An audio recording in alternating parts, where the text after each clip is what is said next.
This is a teaching progression I did a bit on the fly. Jordan was already squatting, had some issues, just not feeling it in his knees. And so I said, hey, let me take you through this teaching progression real quick and maybe it'll help clean things up for you. Also, I'm going to do things differently. After he gets under the bar, I'm actually going to pause every rep and give the cue that I think is best now that I can kind of see outside looking in. And I'd really appreciate if you guys want to chime in in the comments below, write what error you saw or errors you saw in cues that you would prioritize if you want to just chime in and give me your thoughts and that too. I'd really appreciate it. As you're aware, I'm wanting to grow my coach's eye and having your guys' feedback on what you see and the cues that you would give in that moment, I think would be really beneficial for me. So if you'd like to help, really appreciate it. Here's my on the fly progression. Take a stance where your heels are shoulders apart and your feet are pointed at 45-degree angles. Let's get a little wider, a little wider, a little wider, a little wider, a little wider, a little wider, a little bit more, a little bit more. Yeah, Jordan was, I guess, confused on what shoulder width meant, so I should have given it a visual there. That would have helped.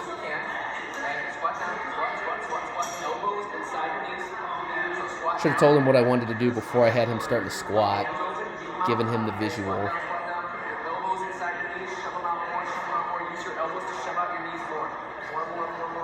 Yeah, so he gets super low, which is unnecessary. So what you're going to do again, same thing, get down, maybe not as low, okay? Shove those hips back, okay? I want you to look at the floor, okay? Down, shove the knees out, okay, good job. Okay, I'm going to have my hand on the back of your hip. Now drive up, drive. Okay, good. Okay, same thing again. Shoving the knees out, squat down, eyes up. You're going to the ceiling, look at the ceiling. Up. Now drive up. Okay, which was easier? Okay, good. So now we know. It's so weird. I know, right? Great. Yeah, I think I did a good job teaching hip drive, but I did not do a good job of establishing the ideal bottom position and talking through what appropriate depth was, knee, ankle position, where his back should be, and staying balanced on the middle of the foot. So even though I think I got him in a decent position outside of his knees being super wide and not tracking with the toes and his depth being lower than it should be, got him into a good position, but I didn't educate him on what a good position is, and so I missed it there. Let's go ahead and get under the bar. And you're going to take as narrow of a grip as you can. Okay? Thumbs over the bar. And you want the bar to rest on the spine of your scapula. Okay? So everything wrong. Everything right this time. Yep. Neutral wrist. Keep your wrist nice and neutral. Yeah. So his comment of everything wrong, I didn't pick up on it then, but yeah, I mean, I was probably overwhelming him because, he'd been squatting a certain way, and here I am having him do a lot of different things, and probably would have been a good point to maybe slow down a little bit. He's actually an incredibly smart guy, and so I probably took that for granted, but here we go. Okay, as close as you can. Make sure you make the weight heavy on your back. Proud. Yeah, and in Jordan's case too, he's just skin and bones, and I wonder, be curious what you guys think too. So I say take as narrow of a grip as possible. In his left side, I mean, his hand almost looks like it's on his shoulder, and so maybe giving him that cue for setup might not be best because he is able to kind of pull his hands in as close as he's able to. Maybe that's just a minor thing, and so grand scheme of things, maybe it doesn't matter. Step back. Okay, abs tight, eyes on the baseboards. Okay, shove the knees out as you push your hips back. Yeah, so this is probably the worst thing that I think I did in this is I'm telling him how he should be set up under the bar as he's under the bar versus give him these cues, educate him on them so that when he gets under the bar, he can walk it out knowing what he should do, the position he should be in, and can continue instead of having the weight on his back and me spewing things at him to think about while he's got weight on his back.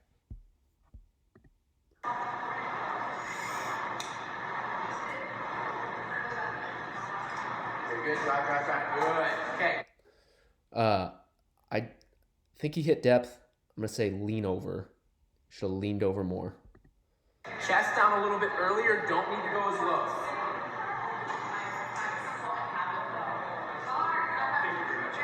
Good. Looks like he hit. Oh, shoot. Right there. Drive. Good job. Hit depth. Leaned over more. His knees slid. And so I think the appropriate cue would be push the butt back. So he's tipping it forward. He's tipping his chest over more, but his hips aren't getting far enough back. And so his knees are sliding forward to compensate for that. So I'd say hips back. Okay. Make the weight heavy on your back. Elbows forward a little bit more. Okay. Weight heavy on your back. Proud chest. Keep your chest up. Proud chest. Tighten your abs. Let's go. Another rep. Excellent job with your chest position. Yeah, I agree. I think that was a pretty good rep. Hit depth. Didn't see the knee slide. Hips look like they were back. I think I gave him way too many cues to think about like maintaining trunk tightness, but that's the next thing I would address and just give him one proud chest or tighten the abs, giving him one of those to focus on to see if it has the desired effect. I said, go. 2 more. Deep breath. Proud chest.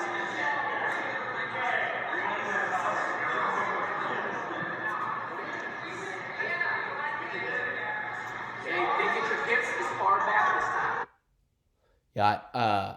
Yeah, and I'd say my next cue would be lean over. I just think he was too vertical that time. Tip your chest, hips back.